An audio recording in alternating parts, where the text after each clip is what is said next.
Emirates just made a bold decision. It's going to keep flying its giant A380 jumbo jets all the way until 2041. That means some of these planes will still be in the sky at over 30 years old.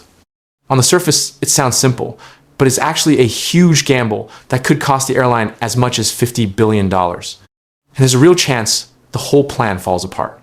So what exactly is Emirates' new A380 strategy, and where could it go wrong? Let's break it down.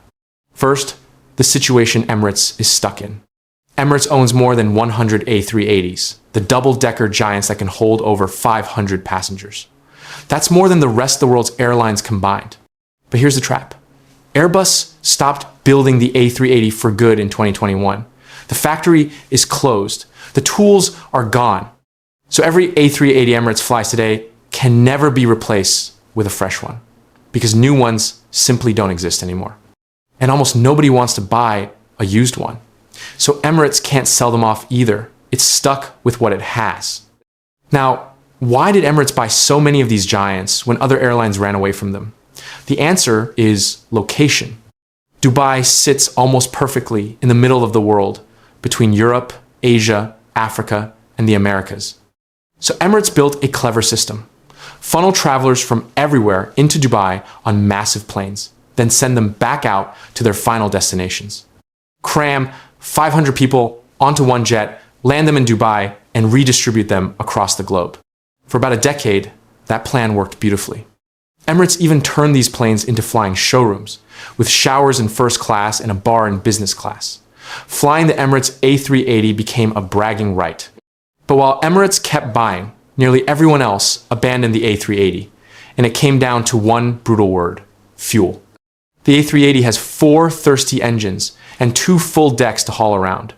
Newer twin-engine jets like the A350 and Boeing 787 burn roughly 40 to 50% less fuel per passenger. 4 engines also means far more maintenance than 2. On top of that, travelers change. People increasingly want to fly straight to where they're going instead of stopping at a giant hub. A non-stop flight beats a connection, even a fancy one. Airbus saw the writing on the wall, lost billions on the program, and shut it down. So here's Emirates' new plan, and it has 3 parts.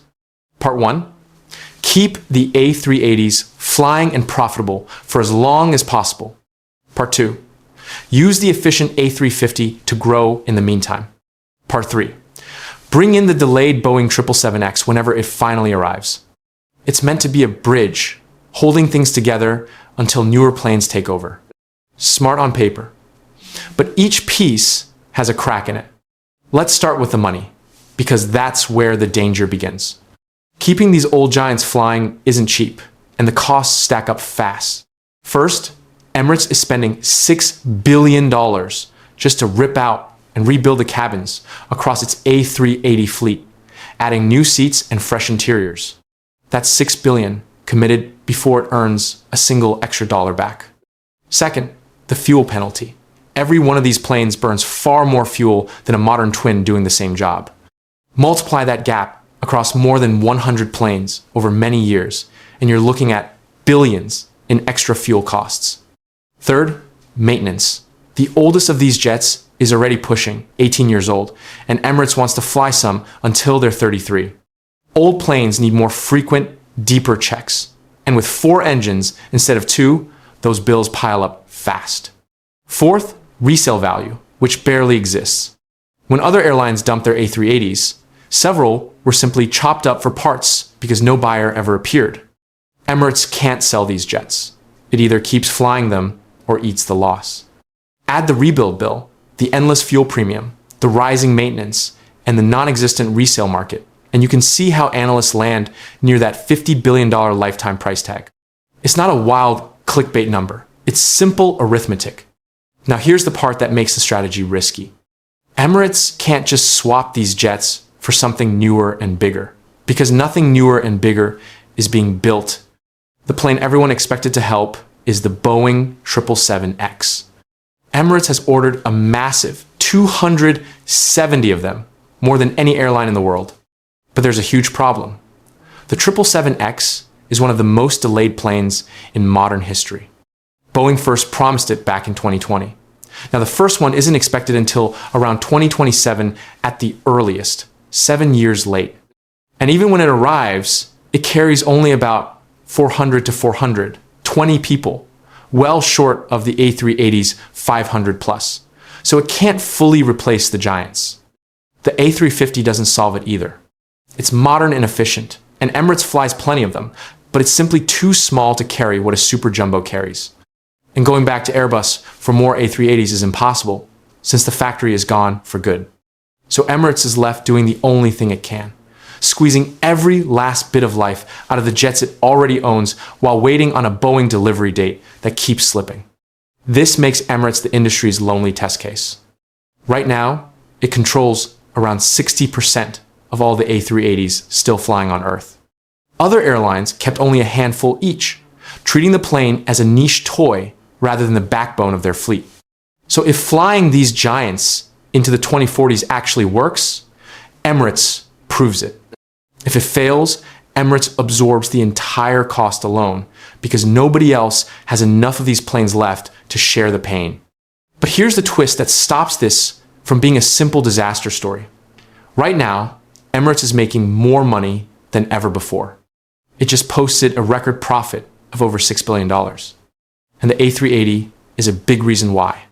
On its busiest routes, like Dubai to London and Dubai to New York, a packed A380 still rakes in serious cash, especially through those fancy premium cabins Emirates is famous for. So these expensive giants aren't losing money today. Far from it.